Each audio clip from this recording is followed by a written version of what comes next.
ప్రేక్షకులకు మహాకుంభమేళా ప్రత్యేక కార్యక్రమానికి స్వాగతం. ఇది అమృత భాండాన్ని దాచుకున్న అద్భుత క్షేత్రం. పితృదేవతలకు ముక్తినిచ్చే మోక్షధామం. గంగా, యమున, సరస్వతి నదులు ఒక్కటై ముందుకు ఉరకలు వేసే సంగమ క్షేత్రం. ప్రస్తుతం మహాకుంభ శోభతో అలరారుతున్నటువంటి ప్రయాగ్రాజ్. రండి, మహాకుంభ విశేషాలతో పాటు ప్రస్తుతం త్రివేణి సంగమ క్షేత్ర విశేషాలు కూడా మీ అందరికీ అందిస్తున్నాం. వీక్షించండి, ధరించండి.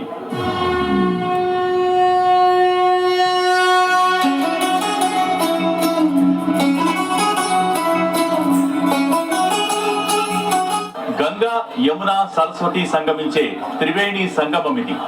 ఇక్కడ స్నానమాచరిస్తే ఎంతో పుణ్యమని శాస్త్రవచనం.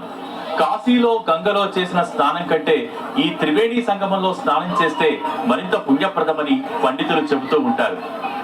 మామూలు రోజుల్లో ఇక్కడ స్నానానికే ఇంత విశేషమైతే మరి మహాకుంభమేళా జరిగేటప్పుడు ఈ పవిత్ర సంగమ క్షేత్రంలో కనుక స్నానం చేస్తే అది మరింత పుణ్యప్రదం.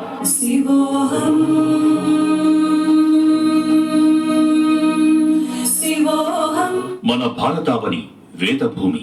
ఈ వేదభూమిపై జరిగే ప్రతి ఉత్సవంలోనూ, ప్రతి పండుగలోనూ, ప్రతి పర్వదినంలోనూ ఓ పరమార్థం ఉంటుంది. అటువంటి పరమార్థం దాగి ఉన్న మహాద్భుత ఉత్సవమే ప్రయాగ్రాజ్లో జరుగుతున్న మహాకుంభమేళా. త్రివేణి సంగమంలో కుంభమేళా పుణ్యస్నానం ఆచరిస్తే అనంత పుణ్యప్రాప్తి లభిస్తుందని ఐతిహ్యం. కుంభ్ అంటే అమృత కలశం, మేళా అంటే ఉత్సవం. అందుకే ఇది అమృత కలశోత్సవం. జీవితకాల పర్యంతం సకల పుణ్య నదుల్లో స్నానం చేస్తే ఎంత పుణ్యఫలం కలుగుతుందో కుంభమేళా సమయంలో ఒక్క మారు త్రివేణి సంగమంలో పునీతమైన అంతకు మించిన పుణ్యఫలం కలుగుతుంది. మన వైదిక సంప్రదాయంలో గంగా, గోదావరి, కృష్ణ, కావేరి తదితర 12 నదులకు ఏడాదికో మారు పుష్కరాలు జరుగుతూ ఉంటాయి. కానీ కుంభమేళా అందుకు భిన్నమైనది. పుష్కరాలకు మించిన పరమ పుణ్యప్రద ఉత్సవం కుంభమేళా.